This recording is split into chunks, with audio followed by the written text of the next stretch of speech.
drop pod hit atmosphere wrong. Sergeant Elena Vasquez knew it the second the stabilizers cut out. That sudden absence of vibration, the way the pod went from rattling coffin to silent tumbling stone. She had exactly 4 seconds to brace before the portside thruster fired on its own, correcting, then overcorrecting, sending her sideways into the harness straps, hard enough to leave bruises that would last a week. She knew this because she'd had those bruises before. She'd had them on Keppel Station, on the retreating transports above New Carthage, on every surface she'd been thrown against in 7 years of fighting the Varric Dominion. The difference was, none of those places had looked like this when she punched through the cloud layer. Green. All of it green. She hit the toggle for the viewport shutter, and for a moment she just stared. One hand still gripping the emergency release handle, the other gone slack at her side. Rolling hills. A river, the silver thread of it catching sunlight. Actual sunlight, yellow, white, and warm, where it curved through a valley dense with what could only be trees. Not the burned-out stumps she'd photographed from the satellite passes. Not the salted gray plains of conquered territories. Trees, the living kind, with crowns that moved in something she gradually identified as wind. She'd been briefed on this world. Everyone had. It was in the mission dossier, page 3, under the header Dominion Staging World, Bashara Ive. The Varric used it as a forward operations base, the briefing said. Resources stripped. Population, if any had ever existed, long since eliminated. The planet was a weapon forge, a launch pad, a graveyard. She looked at the green valley below and thought, someone got this very wrong. The pod hit soil with a crunch that drove her knees into her chest, and then she was moving on instinct. Harness release, emergency kit, sidearm, up and out through the hatch, while the pod was still hissing steam from the heat shield. She crouched behind it in knee-high grass and did a full 360 sweep, finger outside the trigger guard, breathing through her nose. No movement. No sound except wind, and something she couldn't immediately identify. A low, almost musical humming coming from the direction of the river. She checked her communicator. Dead. The atmospheric interference they'd been warned about had scrambled it completely. Standard procedure said wait for extraction. Standard procedure had also said this planet was a desert of ash and metal. Standard procedure, Elena decided, was currently of limited value. She moved toward the river. The grass was dense enough that it pushed against her legs as she walked. She kept low, training overriding the impulse to stand fully upright and just look at the extraordinary fact of a living world that was supposed to be dead. There were insects, or something that served the same ecological function as insects, hovering in slow spirals above the grass heads. There were birds. She registered this with the back part of her brain that had been cataloging environments since she was a cadet, the part that was still capable of processing wonder, even after 7 years of war. The rest of her brain was focused on threat assessment and the dead communicator, and the question of where exactly her unit's recovery team would look for her if she couldn't signal them. The answer was, not here. The atmospheric scatter from the insertion had been significant enough that her pod's trajectory would read as anything from a 2-kilometer radius of her actual landing point. On a world this size, that meant recovery could take anywhere from hours to days, assuming they'd launch recovery at all, and not simply reclassify her as a casualty of the operation. 7 years in, she had a clear-eyed view of the mathematics of military recovery operations. She kept moving. The river was wider than the silver thread had suggested from altitude, maybe 15 meters across, running fast and clear over smooth stones that were also the wrong color for Varric territory. Varric processed worlds had a particular soil chemistry from their extraction methods, alkaline and pale, nothing like the dark, rich earth she was standing on.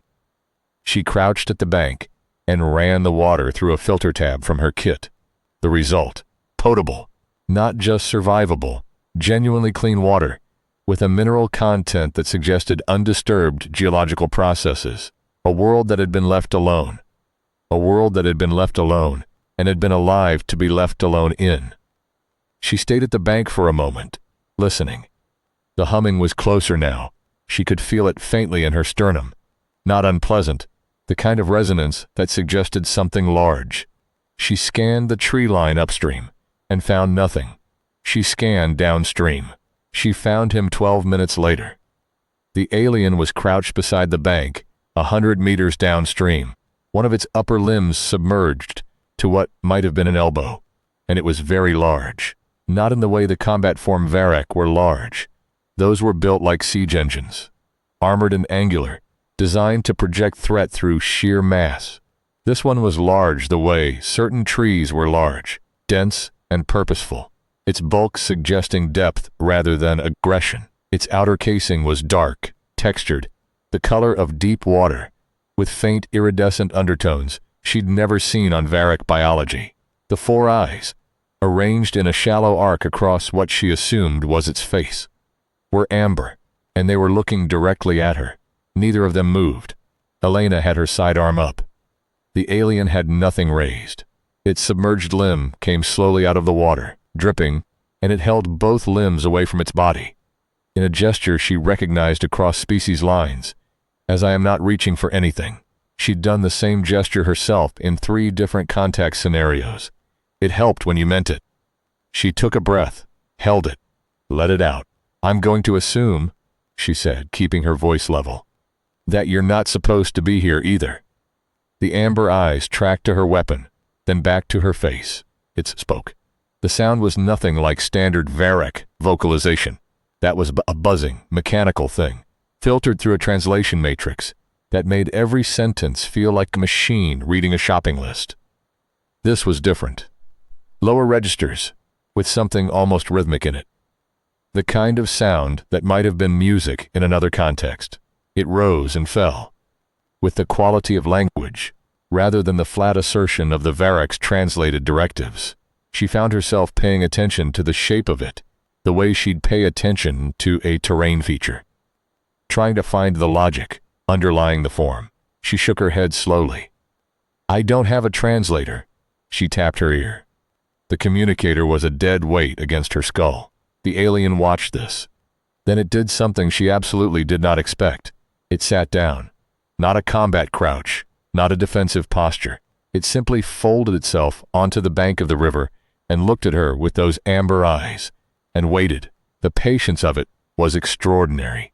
Whatever she was going to decide to do, it was prepared to wait for her to decide it. Right, Elena said, after a moment. She didn't lower her weapon, but she stopped backing away.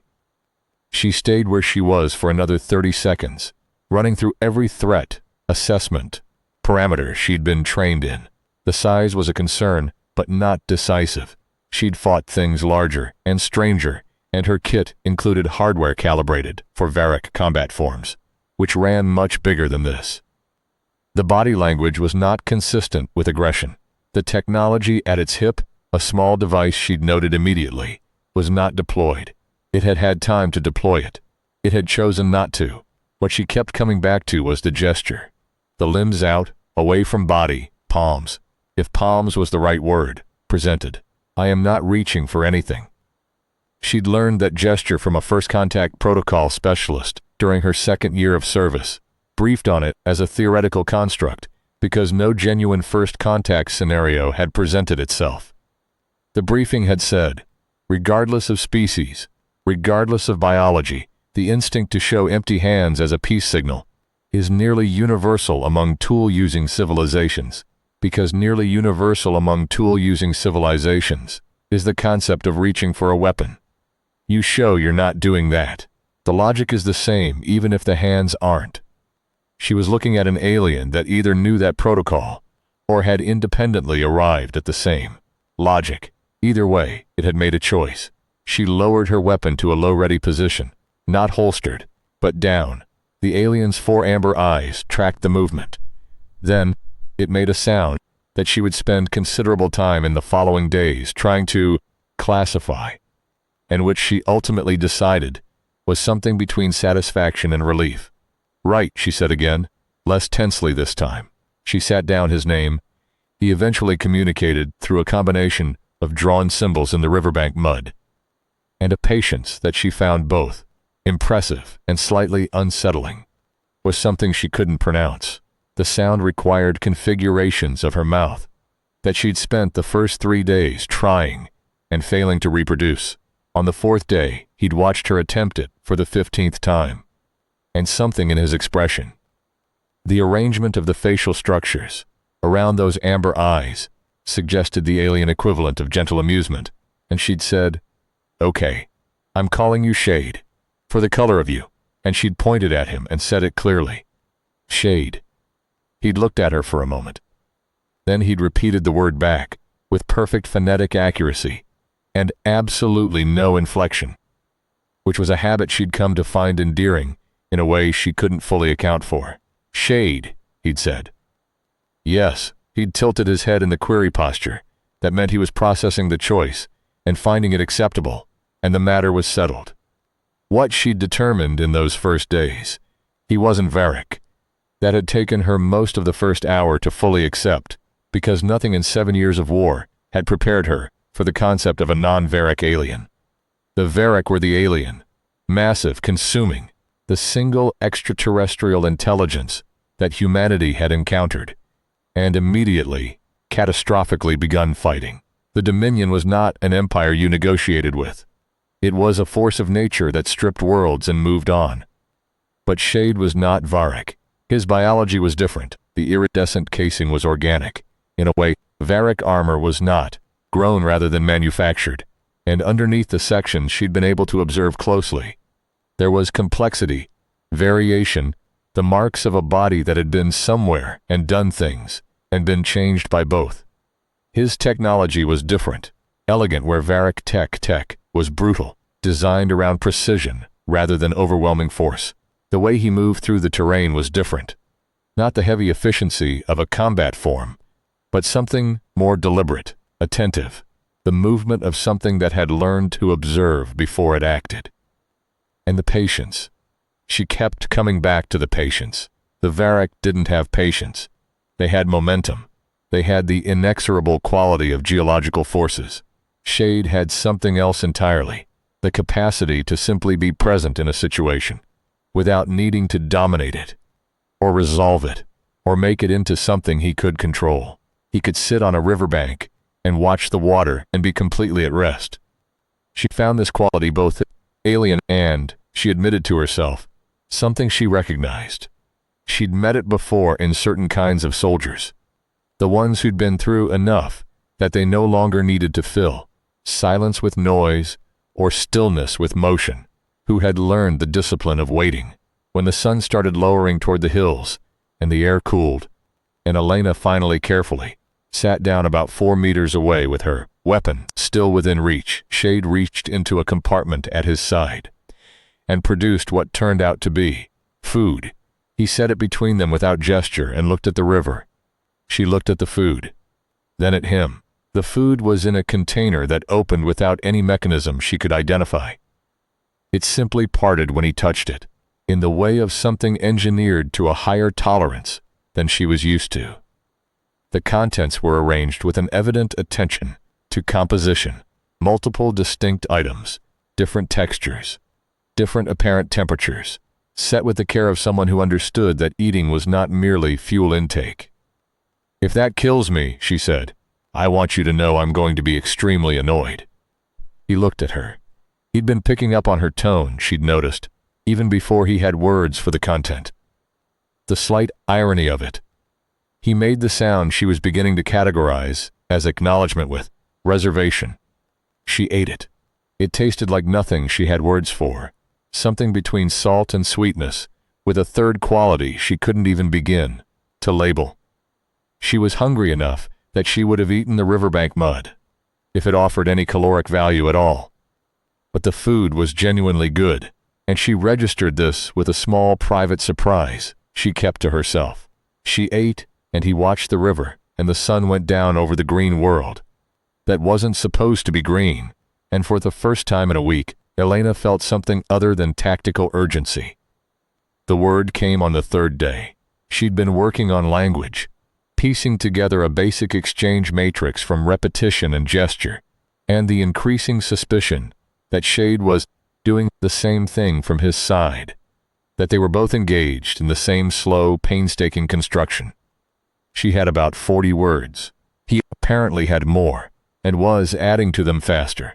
She'd catch him watching her mouth when she spoke with a focused attention that suggested he was mapping sounds to meanings faster than she was, building the grammar underneath the vocabulary, with a structural sophistication she found, frankly, humbling. The word was Varek, and the way he said it. The sound that came out of him when she pointed to a distant contrail in the sky and made the gesture she'd developed for the Dominion. The double tap of fist to palm that ground troops used when they had to communicate under noise was not the word she knew. He used a different word. Harder, shorter, with something that might have been contempt built into its phonology. It wasn't the neutral designation of something named. It was the word you used for something that had done something to you. And then he pointed at the contrail too, and then at himself, and made a slashing motion across his chest that she'd been developing a sense of. The enemy motion. The they have done something to me motion. Enemy, Elena said. He looked at her. Enemy, he repeated carefully. Enemy. She pointed at the contrail. Then at him. They are your enemy too? He was quiet for a moment. Then he touched the device at his hip, the one she'd noted, and he'd never reached for, and showed it to her. It was a communication device. She could tell by the interface markings, even in a script she'd never seen. The display surface was responsive to his touch in a way that suggested significant processing power beneath the slim profile. He showed her the screen, which was dark, and he made a gesture. Both hands spread wide, then brought together until they almost touched. Not quite. A gap between the palms. You can't reach anyone, she said. Your people, you're cut off. He watched her.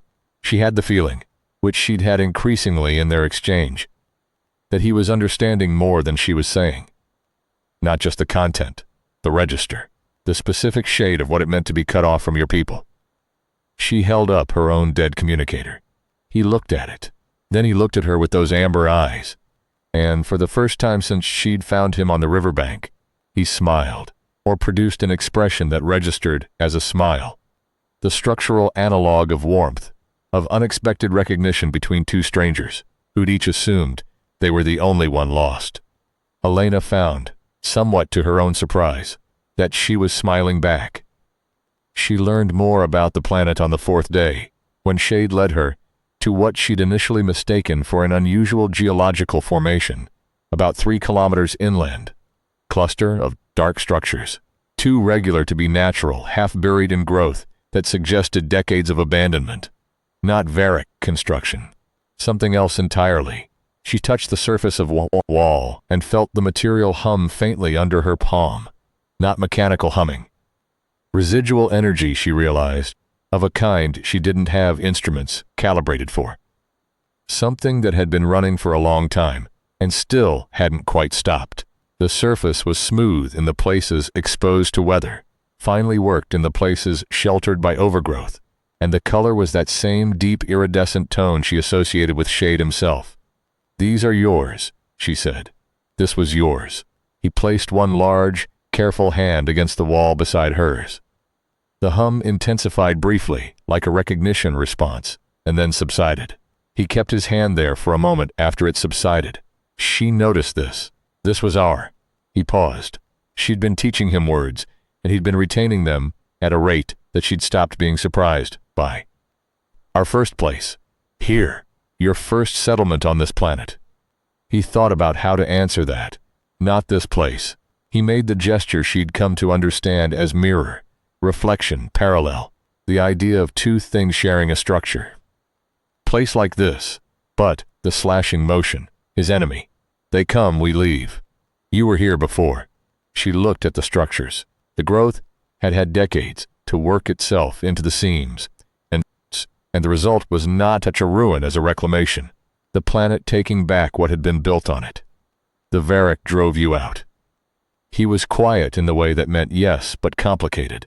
And you came back, as she said. He looked at her for a long moment. Then he said carefully and clearly, no, not come back. He gestured at the structures, at the green valley, at himself and finally at her. Fall here. Like you fall here. Like you fall here. She turned this over. He hadn't returned to this place. He'd arrived here the same way she had, unintentionally, from a distance, with no way back. He was as stranded on this world as she was, and yet he'd been the one with food to set between them. He'd been the one who'd found shelter before she had.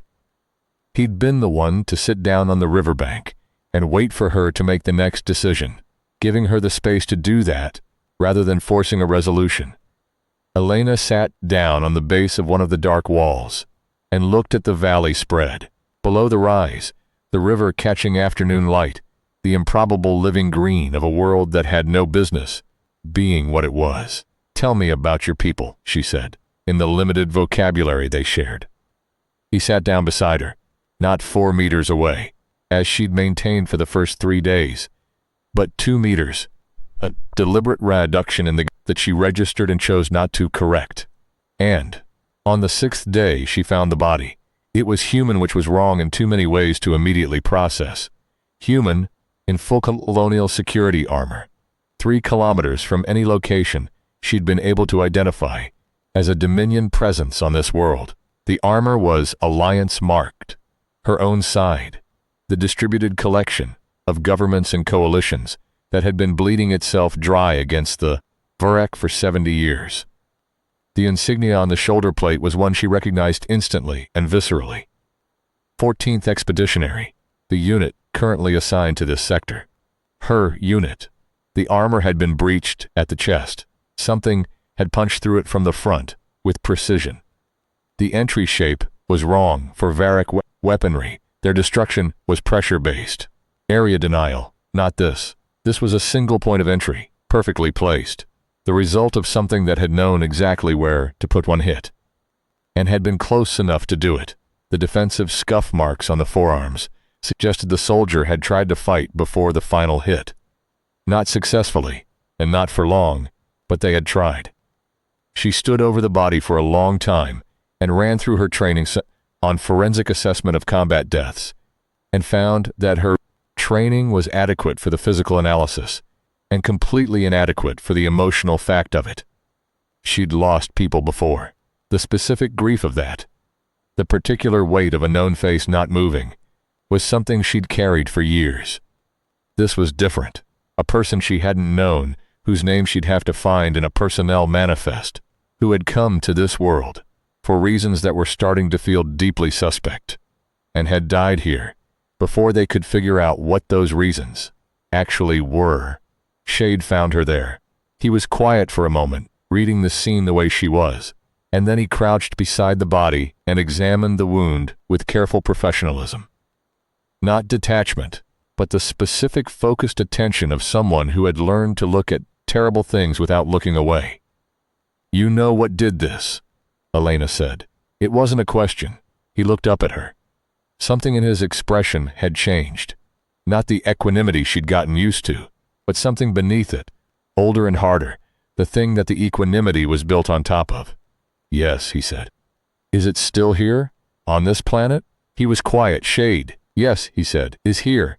The story came in pieces over the next 2 days, assembled from words and gestures and diagrams scratched into soil.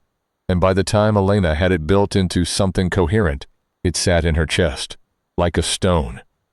She listened to it being assembled, and didn't interrupt, and didn't ask for clarification she couldn't process yet. Just let it come, in the order he chose to give it. The way you listened when someone was telling you something that mattered. And the only useful thing you could contribute was your full presence. There were 2 factions, he told her. Had been, for as long as his people had recorded history. They had different philosophies about how civilization should be organized. Different approaches to power and its distribution. Different answers to the central questions of what their kind was for. The names he gave each faction were sounds she couldn't reproduce, so she designated them in her own mental notes as the open hands, for the gesture he used when describing his own side, and the closed fist for the motions that accompanied every reference to their opponents. The war between them had been long and terrible, and had eventually, inevitably, gone beyond their home system. His faction, the Open Hands, had not started the expansion. He was clear about this, with the particular emphasis of someone who had had to be clear about it many times before. We did not begin this. He'd touched the marks in the dirt that represented his side. Careful, precise lines. And then the marks for the other side. Deeper, harder, gouged rather than drawn. The Varek, Elena had said when he gestured at the sky to indicate the third party in the story. Out there, separate from both factions of his people. He'd shaken his head. No, not the Varek in the sense she meant. Not a different species. Not another civilization that had arrived independently. Something else. He'd taken his time working through the vocabulary, using the mirror gesture repeatedly, and gradually what had emerged was this. A connection. An alliance, or something like it. An agreement made between his enemy faction and a force she did know, the Varek, at a time when the faction war was going badly for the closed fist side. She'd understood the shape of it before he finished saying it. The logic was as old as any war. When you're losing on one front, you buy allies on another, whatever currency is available. They gave something to the Varek, she said, the closed fist faction, in exchange for military support. He'd looked at her steadily, and the currency was, she stopped. He made the mirror gesture once more, and pointed at her. The stone in her chest settled to a depth she hadn't expected. Humanity, she said. They handed over Earth, as payment. She said it in the flat, methodical tone of someone working through a calculation. The Varek War. 70 years of the Varek War. It started with a transaction between your factions. Earth was the price of your enemy's salvation. He watched her with the particular quality of attention he gave things that mattered. Not the focused assessment of threat, but something more open than that. The attention you brought to something you couldn't fix and weren't trying to. Witnessing. She didn't say anything for a very long time. She sat with it the way you sat with weight. Letting it settle into you, rather than fighting it, because fighting it used energy you were going to need for something else. When she finally spoke, her voice was level. "Why are you here?" "Follow," he said. He touched the closed fist marks. "Their leader, he come here, to this world. I follow. Their leader is here, on this planet." "Yes. What does he want here?" Shade was quiet in the complicated way. Then he made the mirror gesture, and pointed at her, and then at the sky, where the Alliance forces would be. Her forces. The people who would come looking for her. And then at the closed fist marks, and he drew a slow, deliberate line from the enemy marks to her forces in the sky. She understood it immediately and completely, in the way she understood things that confirmed what she'd already been suspecting without fully forming. "He's impersonating someone," she said. "On our side. He's wearing a face. He's inside our command structure."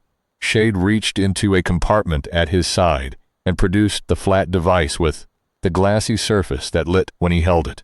On the surface was an image. A human face, clearly a surveillance capture, taken at some distance, the resolution high enough to be unambiguous. She leaned in, Commander Harlan Reyes. The specific face of Commander Harlan Reyes, the ranking Alliance officer in this sector. The man who had authorized Elena's insertion to this world. The man who had personally briefed her unit 3 days before the operation.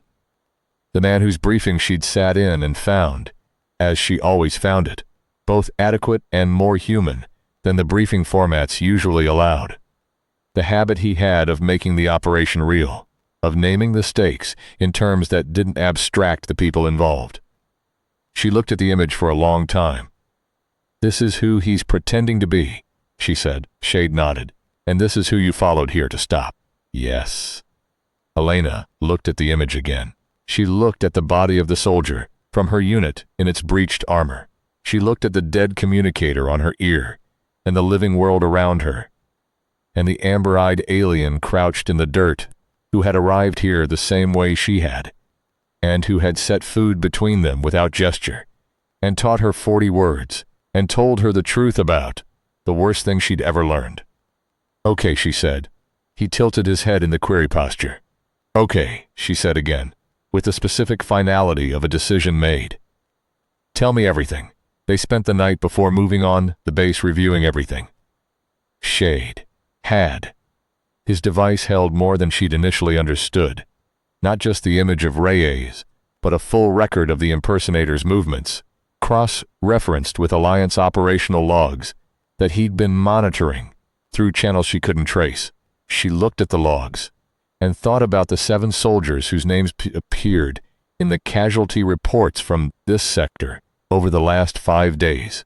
7 soldiers whose deaths had been attributed to wreck engagements, whose armors had likely shown impact wounds not so different from the ones she'd found in the field. 7, plus the one she'd found. 8 soldiers whose deaths were an intelligence operation, not a battlefield loss. She spent some time with that number in the dark, while Shade monitored the base perimeter from their position in the highland scrub, his attention moving with a slow, systematic quality that reminded her of experienced sentries. Not the nervous scanning of someone expecting trouble, but the patient observation of someone cataloging the environment with the intention of understanding it completely. How many of them know? She asked eventually, meaning his own people, the ones his signal had reached. About what the closed fist did, about the agreement with the Varric. He was quiet for a moment, in a way that was different from his processing pause quiet. More personal. Many know, he said. Old history, not. He searched for the word, not hidden. We know what was done. Does knowing change anything? For your people. He thought about this with the attention it deserved. Cannot unknow, he said. Cannot undo. What is done is. He used a word she didn't have yet, then translated it slowly. The thing that happened that makes what comes after. Cannot be removed, can only be. He held up one hand and then the other, balancing. Met, reckoned with. Yes, this word. He repeated it carefully. Reckoned with. She lay in the grass and looked at the stars she'd been learning the names of and thought about what it meant to reckon with something, not to resolve it or explain it away, or build a narrative that made it survivable. To just meet it, to just keep standing in front of it one day at a time, and decide again each day that you were still going to be the thing you'd been before it happened. The ones who stayed, she said, the phrase he'd given her for his people. He made the sound of acknowledgement. Staying is harder than it sounds. Yes, he said simply. This is why it is the name. Commander Harlan Reyes had a habit of reviewing personnel files in the evening. Everyone on the 14th knew it. He'd do a final check of the day's movements, confirm deployment status, then sit with a cup of something hot and go through the files of anyone who'd been flagged for attention that cycle. It was one of the things people cited when they talked about why he was good at his job. He remembered names. He connected faces to histories, to capabilities in a way that made people feel seen, not just processed. The real Harlan Reyes, Elena had always understood, did this because he genuinely cared about the people under his command. Not as assets, as people. She'd watched him do it once, at the end of a terrible week on New Carthage, reviewing the files of the injured, the dead, with the same careful attention he gave the operational briefings. And she'd thought, that is a person who knows what the numbers mean. She found herself wondering, walking the last 200 meters, to the perimeter in the pre-dawn dark, whether she'd ever known the real Harlan Reyes, whether the real Harlan Reyes had been Harlan Reyes for the entire time she'd known him, or whether the substitution had happened somewhere in the last several months and she'd simply not noticed. Whether she'd been fooled, or whether there had been nothing yet to be fooled by. She'd think about this later, she decided after. The 14th Forward Operating Base was standard Alliance prefab. Modular construction, the kind you could put up in 72 hours on any flat terrain with automated assembly. She'd lived in a dozen of them. She knew the sight lines, the patrol patterns, the blind spots in the sensor coverage, because she'd helped design the protocols that governed them. She'd written standard operating procedures for 2 different base configurations. She understood the internal architecture, the way she understood the layout of a vehicle she'd driven for years. Not by thinking, but by knowing. That knowledge, she reflected, had presumably gotten people killed when the wrong person had access to it. The thought sat with her in the dark, cold and useful. She found Tien at the perimeter's secondary checkpoint, running a sensor diagnostic with the focused inattention of someone in the middle of a routine task. He was the kind of soldier who looked bored and wasn't. She'd known him on New Carthage, watched him in 3 different contacts, and she knew the specific quality of his alertness. Broad, ambient, the kind that noticed everything, without appearing to track any one thing. He noticed her before she'd cleared the growth line. To his credit, he didn't raise an alarm. He went very still, the way experienced soldiers went still when they encountered a variable that required assessment before response. She came out of the growth with her hands visible, not reaching for anything, and she said quietly, "Tien, it's me.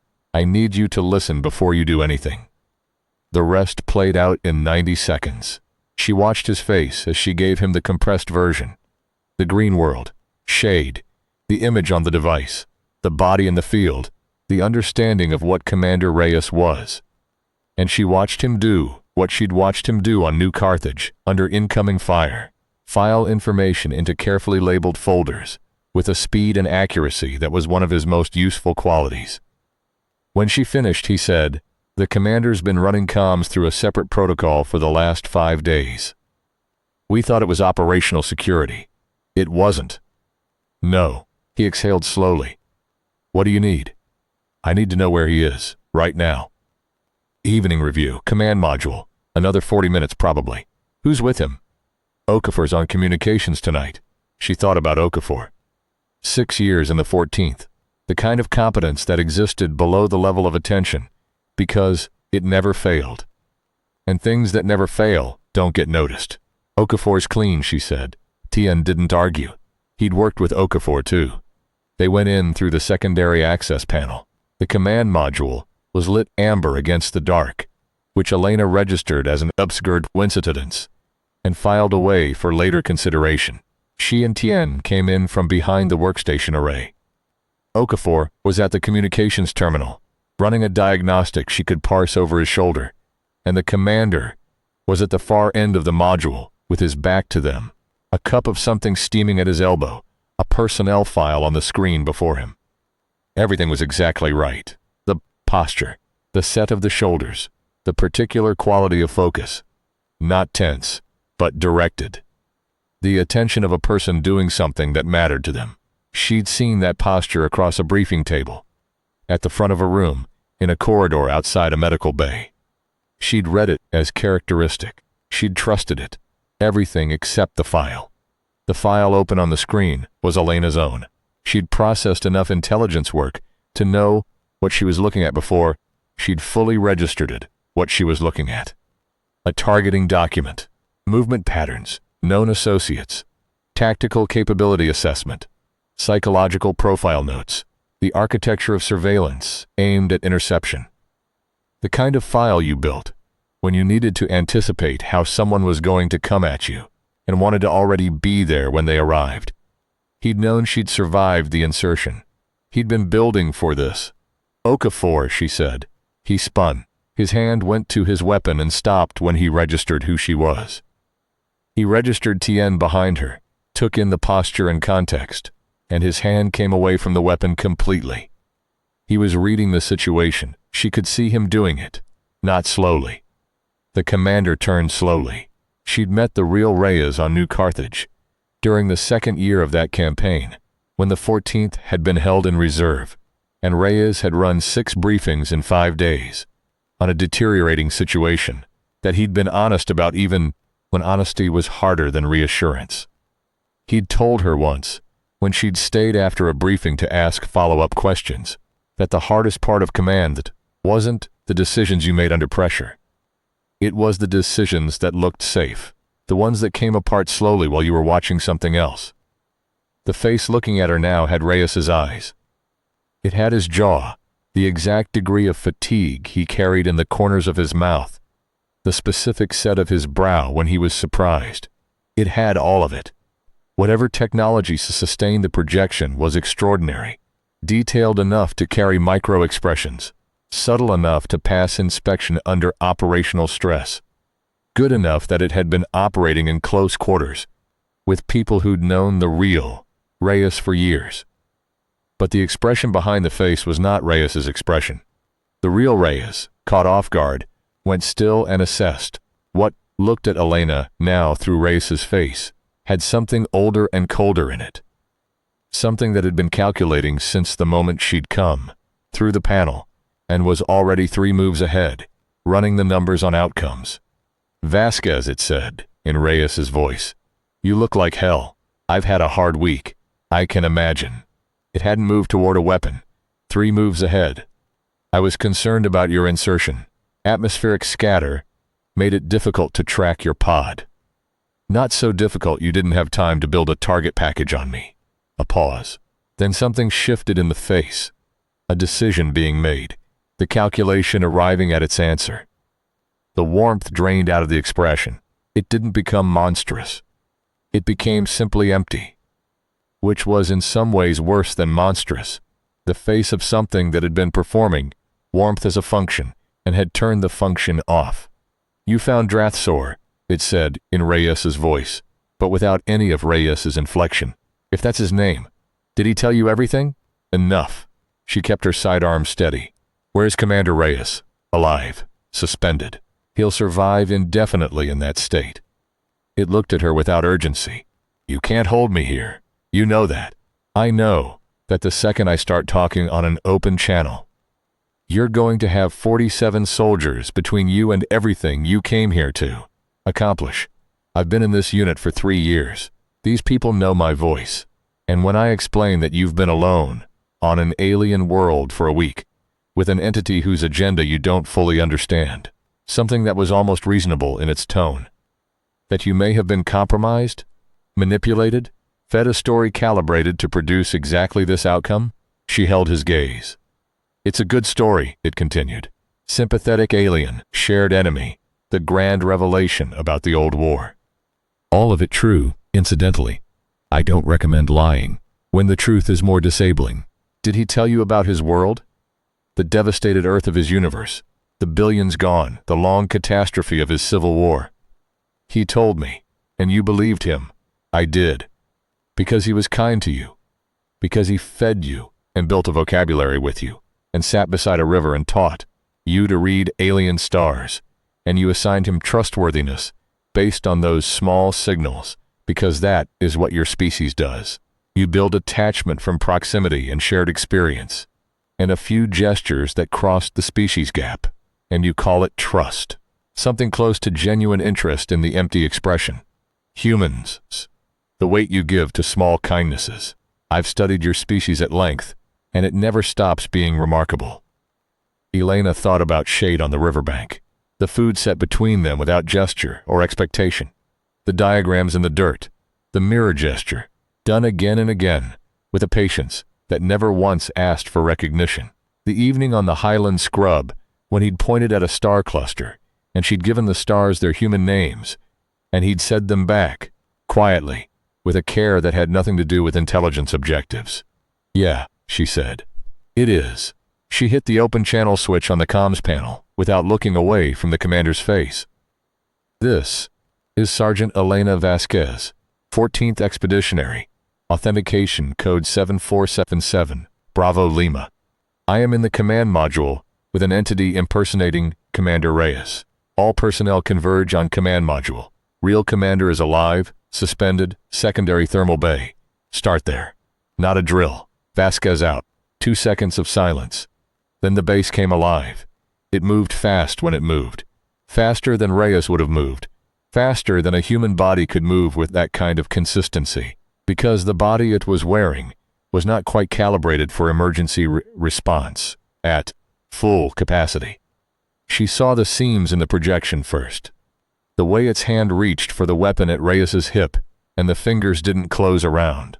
It quite the way Reyes's fingers closed around things. Small, specific, wrong. Okafor saw it too. He was already in motion. 6 seconds. That was the length of it, in the end. 6 seconds of close quarters effort in a small room with no good exits. She went low and left. Okafor went right. Tien held the secondary access. The thing wearing Reyes's face discovered that 3 people who knew this room intimately were harder to manage than the calculation had allowed for. It was fast. It was stronger than the projection suggested. It got Okafor against the workstation array hard enough to crack the housing, and Elena thought, Reyes would have felt something about that. Whatever wore his face felt nothing. She put 3 shots into the wall beside it, not at it, because there were people converging from outside, and she needed it to move away from the door, not through it. The shots worked. It turned back toward her, and the projection failed, all at once.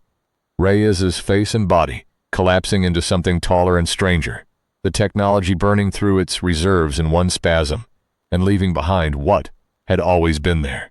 A figure that was not human, not Varric, the same species as Shade, but carrying itself in entirely different register. The posture of command rather than patience, authority rather than openness. Old, visibly old, in the way that entities with long lifespans carry their years not in physical deterioration but in a particular density of presence. The weight of a thing that has been making decisions for a very long time. The amber eyes were the same color as Shade's. Everything else was different. "You'll want to put that down," Elena said. Okafor had recovered from the workstation impact. He had his weapon up.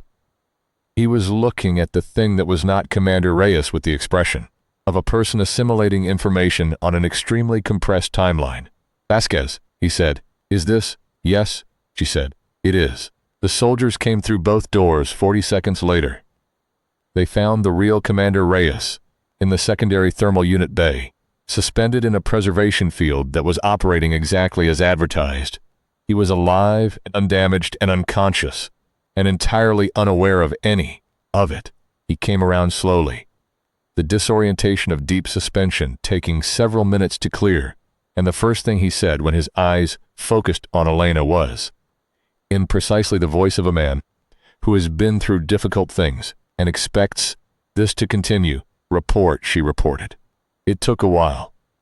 Reyes listened with the quality of attention she described in her report later as active, gathering, not passive receipt, but deliberate integration, questions emerging from the edges of the account to fill specific gaps in the picture. When she got to the part about the original deal between the Closed Fist faction and the Varric, he went very still. 70 years ago, he said. That's what he gave me, approximately. Reyes was quiet for a long moment. And the entity who gave you this information is currently outside our perimeter. He's been there for 3 days. With a small team, they have technology that disrupts the projection. High frequency enough to overload the system, which is what caused it to fail when we needed it to fail. They had it all along. I think they were waiting for a better option than walking in. Reyes looked at the ceiling of the thermal bay. Then he looked at her with the expression she'd always associated with him at the end of long operations, tired, fully present, already thinking about what came next. You trust him? She thought about the question with the attention it deserved. Yes, she said. I do. Then let's go meet him. The formal first contact happened at dawn. Shade walked out of the perimeter scrub with 2 others of his kind, and Elena walked out of the base with Reyes and Okafor and Tien. And they met in the middle of a field that was very green in the early light. She stood between them, which felt exactly right. Not as a buffer, but as a bridge, which was a different thing. She introduced them in 2 languages, with the vocabulary she'd built over the past week, and Reyes listened to her careful, limited construction of Shade's language, and did not once look impatient. She watched Reyes and Shade look at each other. There was a particular quality to that looking. The specific mutual assessment of 2 entities trying to read, across a species gap, what kind of thing the other was. Not threat or not threat, which was the simpler calculation. Something harder. What kind of person? She thought she saw them both arrive at the same provisional answer, roughly simultaneously. And she thought that answer was something like, a person who has been through something and is still here. The captured impersonator was held in a containment module inside the base, behind 3 different security protocols that Reyes had personally overseen. Whether its ultimate fate would be negotiation or tribunal, or something in a category, Elena had no existing vocabulary. For was not her determination to make. That was for Rhea's and Shade's counterparts. Whoever would eventually have to speak for the long history of what the closed fist had done, and what might be owed for it. What was hers to make? The next step, and the next one after that. The unglamorous ongoing work of it. The formal proceedings lasted 6 weeks on the unnamed world. Elena sat through most of them as interpreter, which meant she was also sitting through the most intensive language immersion anyone on either side had yet conducted, and by the end of the 3rd week, she was dreaming in the hybrid language, the mixture that had started as 40 words and mud diagrams, and was becoming something else. Something with its own grammar, its own idiom, the first rough architecture of a shared way of communicating. She learned more about the deal during those weeks. The full history of it. That full histories are always more complicated and more terrible than the summary. How a faction war that had started with genuine philosophical differences had hardened over generations into something colder and more absolute. How the closed fist had been willing to sacrifice anything to win. How Earth had not been chosen for any quality specific to humanity, but for its position and its weakness and its lack of alliance with anyone who might object. The casual arithmetic of it. A young civilization with no advocates, expendable, was the part she kept returning to in the evenings when the sessions were over, and she and Shade sat with the hybrid language between them like a work in progress. Did anyone argue against it? She asked one evening. On your side, when the deal was made. Shade was quiet for a moment. Not enough, he said. She'd expected a more complicated answer. Something about political constraints, the pressures of a war economy, the particular logic of moments when survival narrows everything else. Instead, not enough. Simple. Self-damning, not made smaller by being said plainly. What happened to the ones who argued against it? He made a gesture she didn't have a word for yet. The gesture for things that had been lost and couldn't be recovered. Then they stayed. Others left themselves, became. He used the closed fist gesture. It is easy to become the opposite. When what you fight keeps winning. Easy to decide that to beat it, you must be it. He looked at his hands. We lost many this way. People who were ours and then were not. She thought about this. But some stayed, she said. Some stayed, he agreed. Including you. He tilted his head in the query posture. She'd learned this meant something more like, why would you doubt that, than an actual question. It's harder than it sounds, she said. Staying yourself, he said again. This is why it is the name. On the last day of the formal proceedings, a closed fist representative. A different member of the faction. Not the captured leader, but a subordinate who'd been part of the operation, and who Shade's people had apprehended separately. Said something that Elena was asked to translate. She translated it precisely, as she'd been doing throughout, but she held the words in her mouth for a moment before she said them. The representative had said, we did not believe they would endure. Meaning humans. Meaning the species they'd sold as a bargaining chip, the young civilization with no advocates, the expendable variable, in a calculation that was supposed to have resolved decades ago. They endured, Rhea said, after Elena translated it. The representative's expression was difficult to read across the species gap, but Elena had been reading it for 6 weeks, and she translated it internally as something between acknowledgement and discomfort. A reckoning, she thought. The kind that came when a calculation you'd treated as settled turned out to have been running its answer all along, and the answer wasn't what you'd assumed. Elena added as her own contribution, which was slightly outside the bounds of strict translation, but she decided was warranted. They always do. Commander Reyes authorized the final report on the last day. Elena wrote it in the command module, where she'd confronted the impersonator in the amber light that no longer struck her as ironic, but simply as the light of that particular room, and she wrote it straight through without stopping. 3 sections, tactical, strategic, and the third one, titled Assessment, first contact interaction, which Reyes had specifically asked her to write. She wrote about the riverbank and the food. She wrote about the language construction, the mud diagrams, the stars named in 2 languages under an alien sky. She wrote about the mirror gesture, not just its literal meaning, but the philosophy underneath it. The idea that 2 things could share a structure and contain completely different things. That similarity was not sameness. That looking at your reflection and seeing only yourself was a failure of attention. She wrote, the entity identified as Drath Sor, provisional transliteration, established trust through consistent small actions rather than grand gestures. He fed me when I was hungry. He sat with me when I was afraid, without naming my fear or asking me to perform courage. He taught me his language at the same pace he was learning mine.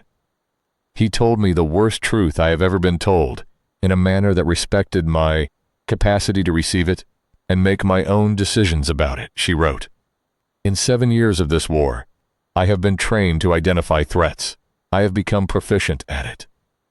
I do believe this training prepared me for the more difficult skill, which is identifying allies in unfamiliar forms. Drath Sor is not human. His biology, his communication systems, his ways of expressing care and commitment are not human. The fact that I recognize them anyway is not because they were equivalent to human signals. It is because I was paying attention. She wrote, recommendation, that whatever formal contact protocol is developed, proceed from the understanding that this species has experience we lack in precisely the area where we have failed, most consequentially, recognizing the difference between an ally and a copy of one, between a face and the thing behind it, between inherited allegiance and chosen trust. They've been learning this lesson for generations, at a cost that should sound familiar to anyone who has been fighting a war for 70 years, without knowing who started it or why, she wrote. I would suggest we listen. She saved the report and read it once. She sent it to Reyes. She stepped outside into the afternoon, where Shade was sitting on a piece of equipment housing, with his face turned toward the light, doing the thing she'd decided had no exact human equivalent, but which she'd filed under rest, in the way you filed something that was close enough to. Use but new wasn't the same. She sat down about a meter away. The distance had been closing, over 6 weeks, with the gradual logic of trust, expressed in increments too small to announce. A meter, close enough to speak at a normal volume. Reports in, she said. Good? I think so. She watched the valley. I told them about you, the truth, what it was actually like. A pause. People on my side are going to be scared. They're going to find 100 reasons why this is a trap, or a manipulation, or something designed to hurt us. Because that's what you do when everything you've known for 70 years is built on an incomplete picture. I know this, he said. I know you know this. She looked at the sky, which was going warm in the late afternoon. I just wanted you to know that I also know it, and I'm saying it anyway. What you did out there, what you were. I'm not going to let anyone argue me out of that. He was quiet for a moment. Then he said, in the hybrid language that still didn't have a name but was undeniably real, I know this too. The sun moved. The river ran beyond the perimeter. The base behind them was full of the specific domestic noise of people doing the ordinary work of survival. The clatter of equipment, the cadence of conversations, the sound of things being maintained and checked and prepared, the sound of humanity at its most itself. Not the monuments or the speeches or the abstract declarations of what it was, but the persistent, unglamorous, continuous insistence on being present, on not stopping, on staying for one more day in the specific difficult shape of who it was. What do you call your people? She asked. She'd been building toward the question for weeks. She'd finally had enough of the language to ask it the right way. Shade considered for a moment. Then he said the word in the original language, not the hybrid, the root, the one that predated their meeting. 3 sounds, the last one rising. What does it mean? She asked. Difficult, he said. In your words. He thought about it with the attention he gave things that mattered. The ones who stayed, when everything, the gesture for destruction, we stayed. We did not become. The mirror gesture broken apart, did not become our opposite, did not leave ourselves. He turned the amber eyes on her with the directness she'd gotten used to, and still was not entirely prepared for. The ones who stayed themselves. This is what we say we are. The ones who stayed themselves. Elena looked at the valley in the late light, the unnamed world spreading green and alive in every direction, the river running somewhere past the perimeter, the stars beginning to come through in the deepening sky above. She thought about 70 years. She thought about everything that had been traded away and everything that had endured, in spite of it, stubbornly, and without acknowledgement, refusing to stop being what it was. She thought about a species that had been used as currency in a war it didn't know existed, and had nonetheless shown up every day to the war it could see, with everything it had for 70 years. Not perfectly, not cleanly, not without cost, without failure, without the particular human tendency to do terrible things in the name of survival, and then have to reckon with the results, but continuously present. Staying, yeah, she said. She looked at the first stars coming through. She knew some of their names. She'd been teaching them to shade, and he'd been teaching her his names for other stars. And by now, the sky above this unnamed world was annotated in 2 languages, the hybrid of them becoming something that belonged to both. We've got a word like that too, she said. He looked at her. Stubborn, she said. He repeated it, carefully, with the dedicated attention he brought to everything. Stubborn, it means, won't stop, won't change even when it would be easier to change, won't become something else even when everything is pushing you to. She paused. It's not always a compliment, where I come from. He considered this. But sometimes, she agreed, sometimes it's the most important thing a person can be. He made the sound she'd categorized as acknowledgement, agreement. And they sat in the late afternoon in the field of an unnamed world, and watched the stars come out one by one, and she named them as they appeared. The human names, the old names, the names from cultures and histories older than the war, and he repeated them after her, with care. And the river kept running, and the world kept turning, and the work, as it always had, continued. The days after the formal proceedings had a different quality than anything that had come before. Not easier. Nothing about the situation had become easy, and Elena was realistic enough to know that easy wasn't on the near horizon. The logistics alone were enormous. The captured faction leader in containment, the diplomatic protocols being assembled from scratch, the alliance command structure, trying to absorb the implications of what they'd learned about the war's origins, while simultaneously fighting the war. Reyes had 3 separate command channels, running most of his waking hours, coordinating with leadership layers she'd never had visibility into, translating the events of the past 6 weeks into language and context that could be acted on by people who hadn't been there and would never fully understand what it had been like to sit on a riverbank with 40 words in mutual incomprehension and decide to stay. But the quality was different. The thing she kept coming back to was the particular feeling of being oriented. Not comfortable, not resolved, but pointed in a direction that felt like the right one. She'd been fighting for 7 years, without knowing what she was actually fighting for, or rather, knowing the stated purpose, and not quite believing the stated purpose was the whole picture. The mission was survival. The mission was resistance. The mission was making the Varric pay for every meter they took, making the cost of conquest high enough to matter. She'd believed in those things. She still believed in them. But the knowledge of the deal, of the 70-year history behind the 70-year war, had changed something in her orientation, not the commitment, the target. She'd been fighting consequences for 7 years. Now she knew the cause. That was worth something. She thought it was worth quite a lot, actually. Shade's people had established a camp about 2 kilometers from the Alliance base, at a respectful distance that still allowed for daily contact. This had been Shade's arrangement, which Reyes had accepted without objection, and Elena had appreciated for its specific thoughtfulness. Close enough for the work, far enough for each side to remain itself, without the pressure of constant proximity. She'd taken to walking between the two camps in the mornings, before the formal sessions began, in the particular light that this world produced at that hour. Low, warm, the kind of light that made ordinary things look considered. She used the walks to think, and to practice the hybrid language, which she did by narrating her surroundings to herself in it, a practice Shade had suggested when she'd complained about the gap between comprehension speed and production speed. "You understand more than you can say," he told her. "The way to close the gap is to say it anyway, even badly, even slowly." She'd been doing it for 2 weeks, and the gap was measurably closing, which she found satisfying in the particular way she found all skills satisfying. The pleasure of a thing that was hard becoming, incrementally, easier. This morning the walk was longer than usual.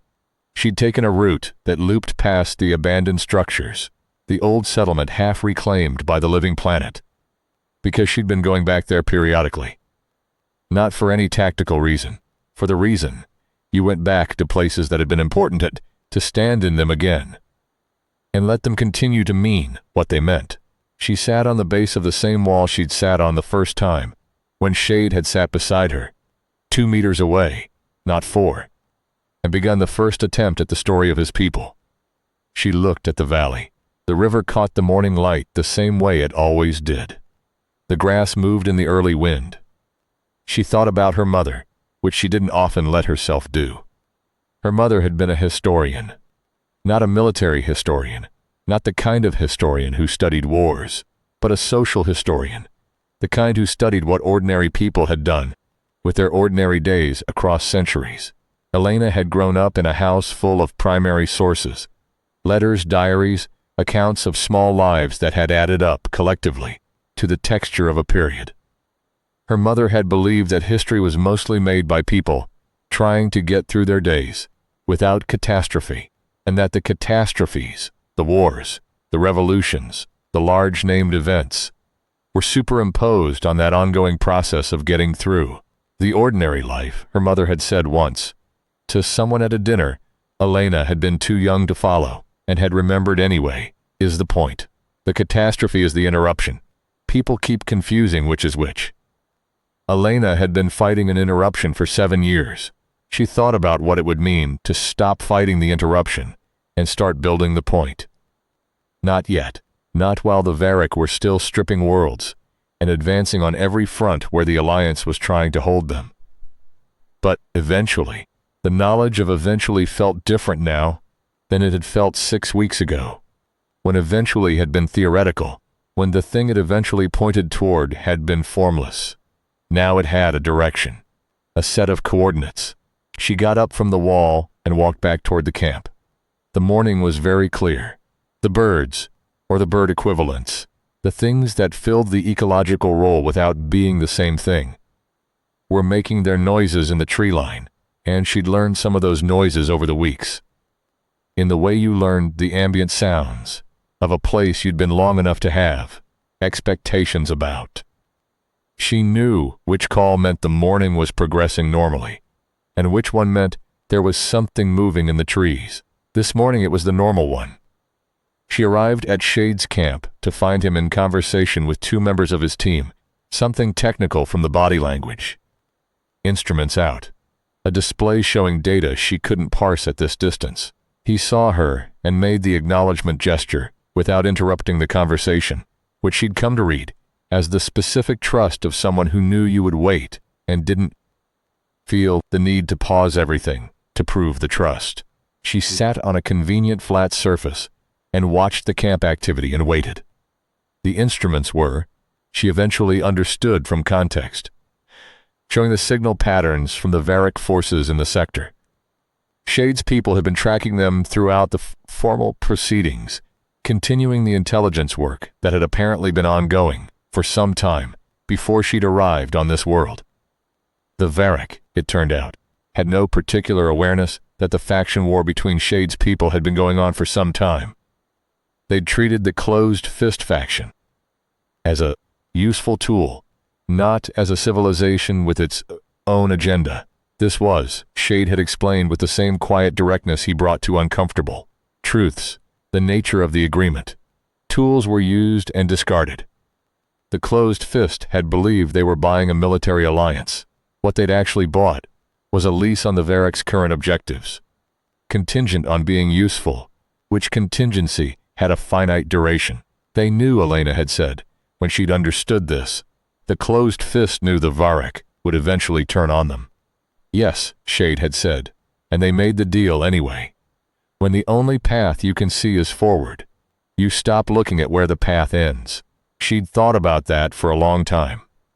Now she sat in the morning light of the camp and watched Shade finish his technical conversation and come toward her with the unhurried quality of movement she'd been studying without being entirely conscious of studying. The specific way he moved through the world, neither fast nor slow, but precisely appropriate to the situation. The way of something that had learned not to waste effort. She thought about what it would look like in a human body and concluded it would look like someone who had been through a great deal and retained the capacity for stillness. The Varric signals, she said, when he sat down across from her. Repositioning, he said. Sector 7 blue, moving toward the Alliance perimeter. Point Reyes's command calls anchor station. She processed this. Does Reyes know? He has the data as of, a gesture indicating recently. 1 hour ago. Good. That was the kind of operational coordination she'd been trying to establish. The real-time intelligence exchange that could give the Alliance visibility into Varric movements that they'd never had before, because they'd never had a source with this access and this perspective. 7 years of fighting blind. The implications of fighting with your eyes open, even partially open, were significant enough that she tried not to dwell on them too long, or she'd lose an hour to the arithmetic of what might have gone differently. What else is in the data? She asked. Troop concentrations, he said. 3 new deployments from the staging point you call Vashara IV. He paused. This planet. She looked at the green valley, the living world. They'll come back here, she said. Yes, when they need it again. She looked at him. The Alliance can defend it, he said. It was not a question. We can try. She thought about it. It's easier to defend something you care about. He made the acknowledgement sound. We care about this one, she said. More than we expected to. She looked at the abandoned structures on the rise above them, the ones that had been his people's and then been lost and were now. What? Neutral ground. Shared history. The kind of place that belonged to neither party, and therefore could belong to both. How do you defend something that belongs to more than one person? Together, he said. She looked at him. Is that wisdom? Or logistics? Both things, he said, with a quality she'd come to recognize as the specific register of his humor. Dry, precise, utterly deadpan. Same thing. She found herself laughing. It was the first time she'd laughed, genuinely, without social function. And she couldn't remember how long. The sound of it surprised her. Shade watched her with an expression she'd learned to read, as something between curiosity and warmth, the same expression he'd had on the first day, when she'd finally sat down on the riverbank and he'd understood she'd made a decision to stay. Same thing, she said again, still laughing a little. Yes, he said. The morning continued. The birds made their normal sounds. The river ran. Somewhere behind her, the Alliance base was doing the work of a military post, a complex situation. The ongoing coordination, the monitoring, the maintenance of the mechanisms that kept people alive and oriented and capable of continuing. She thought about her mother's formulation. The ordinary life is the point. The catastrophe is the interruption. They were still in the catastrophe. That was real, and she wasn't pretending otherwise.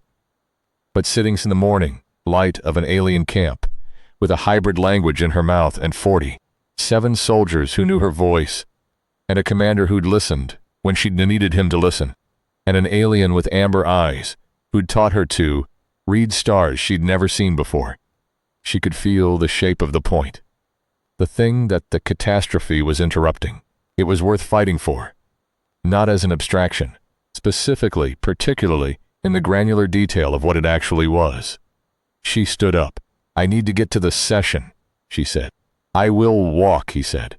They walked back through the morning, through the field, under the gradually warming sky.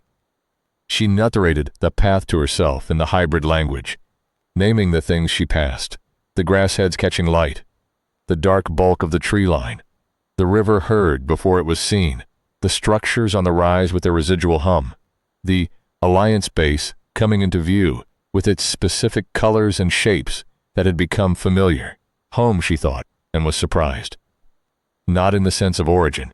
That was a city on a planet currently far away, and possibly not hers to return to, in any time frame she could project.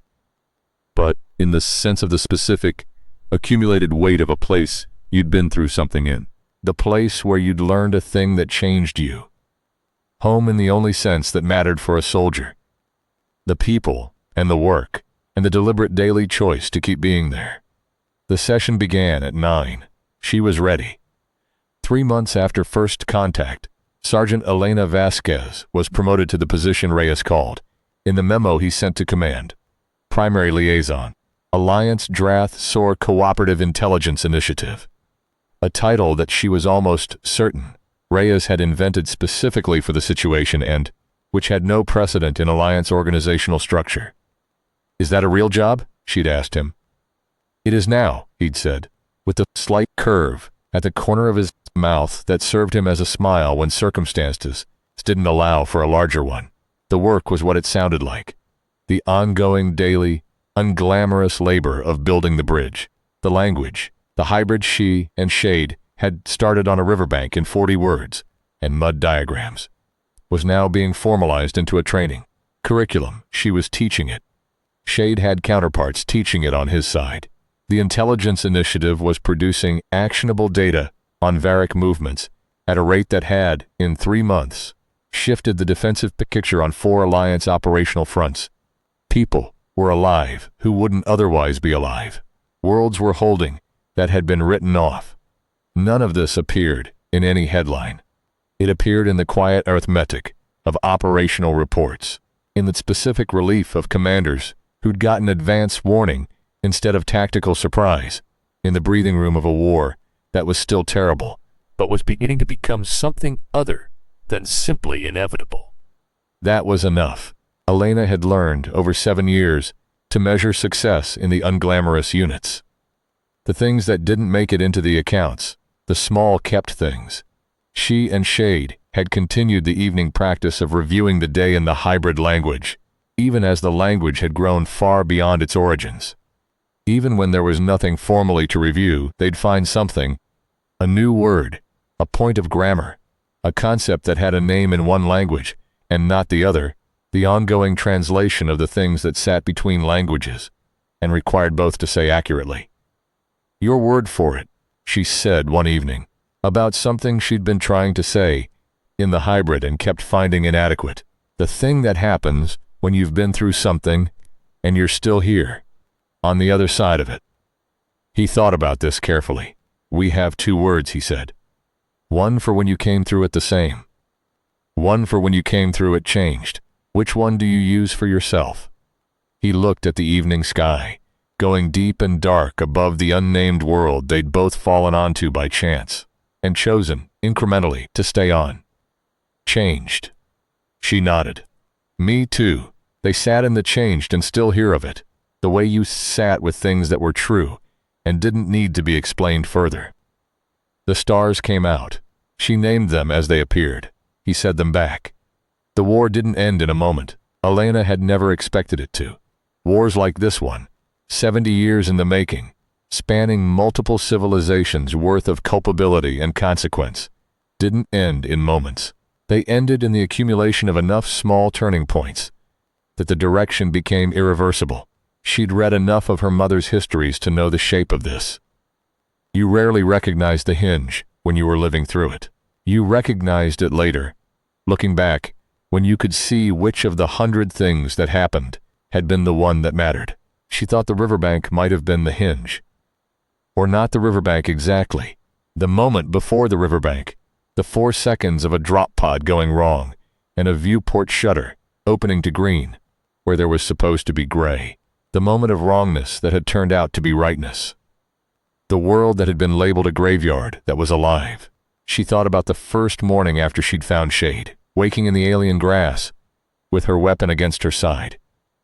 And the strange low music of the river and the realization, incremental and then sudden, that she was not dead, that the worst case had not happened, that she was in an entirely unexpected situation that required her to make entirely new choices, unburdened by any of the frameworks she'd built up over 7 years of knowing exactly what she was dealing with.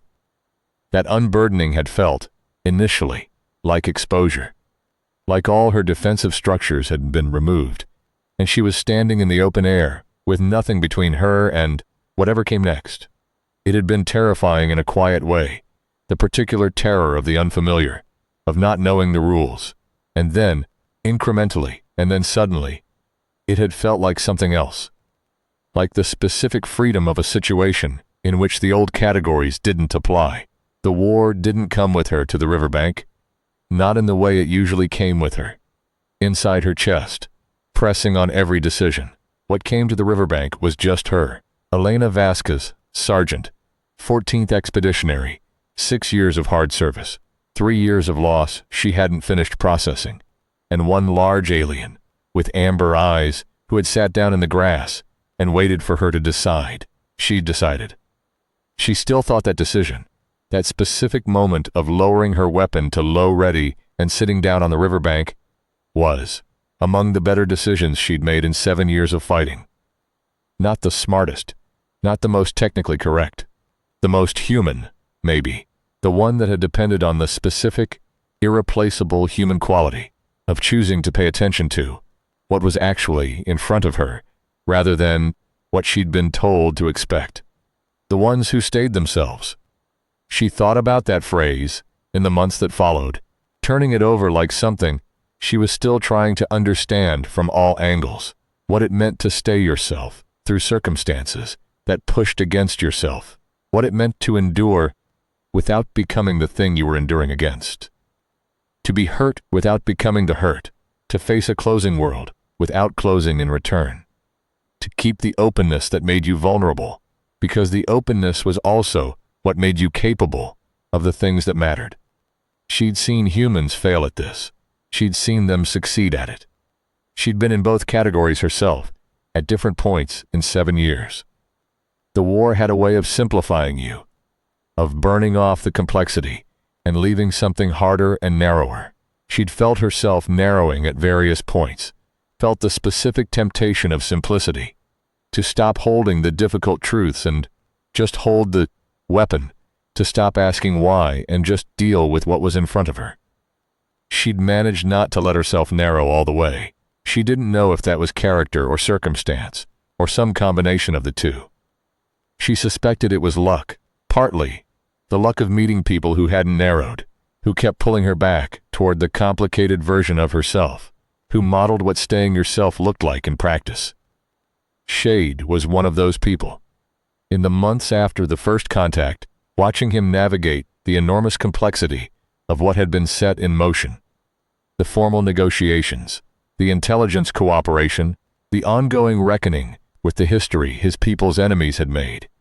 She'd seen him choose, again and again, the difficult version, the one that required holding contradictory truths simultaneously, the one that required patience when urgency would have been easier, the one that required listening when speaking would have been more satisfying. It wasn't natural ease. She'd come to understand that it was practice. The equanimity she'd initially misread as cultural default was actually the result of something cultivated, actively maintained, chosen daily in the same way she chose to get up in the morning and go to the session and do the work. He was not at peace. He was pursuing peace the way you pursued any difficult skill, with the knowledge that it was achievable, the evidence that others had achieved it, and the daily discipline of attempting it, regardless of whether you felt up to the attempt. The ones who stayed themselves, not because staying was easy, but because the alternative was worse. Because they'd looked at the alternative, the closed-fist side, the faction that had decided that survival required becoming something else, that winning justified any cost.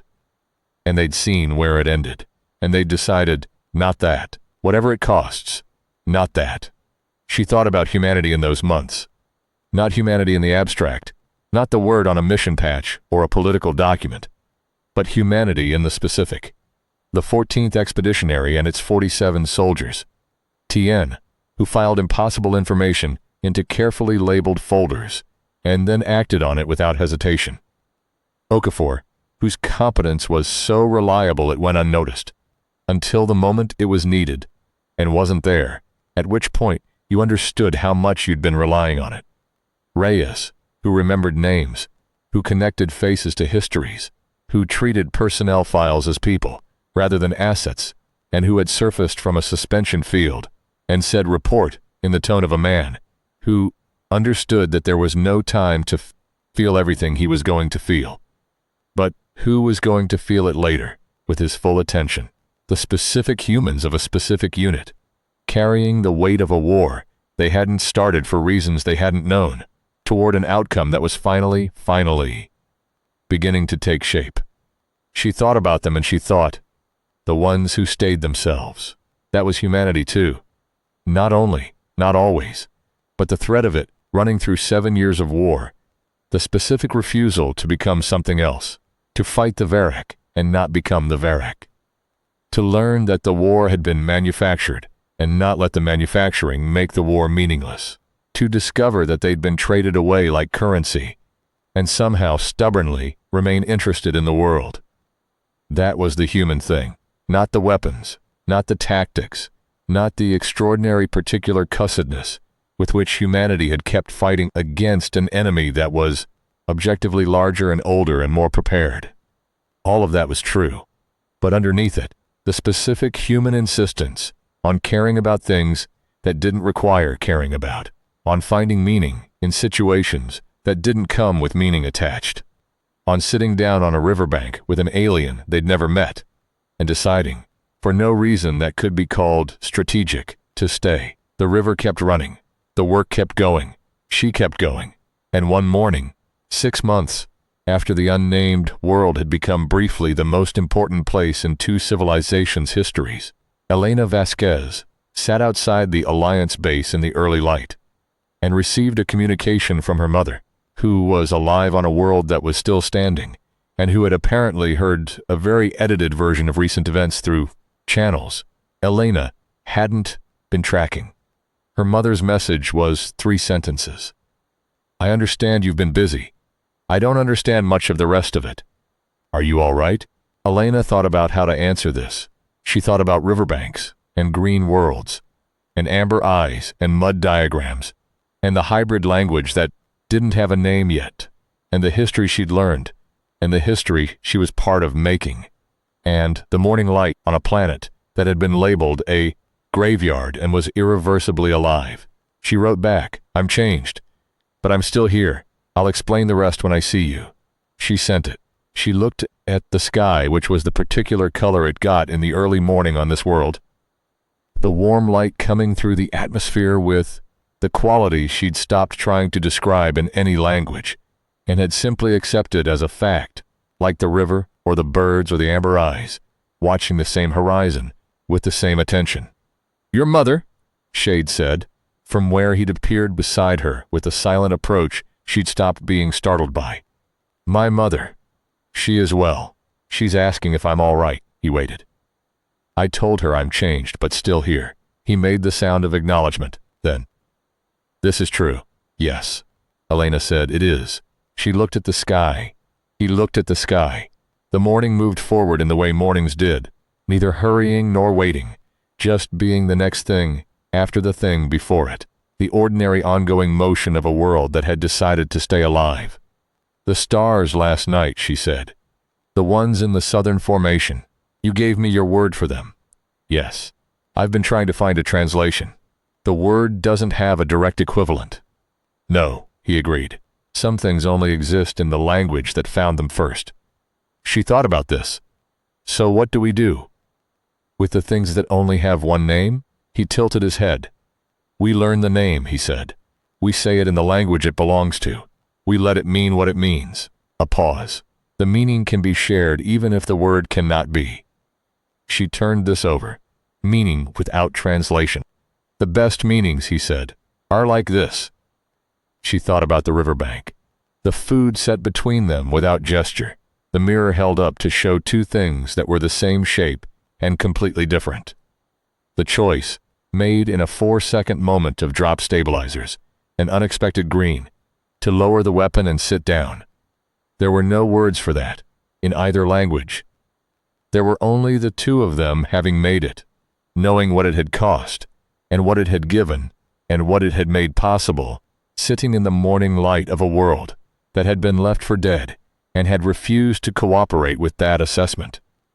The ones who stayed themselves.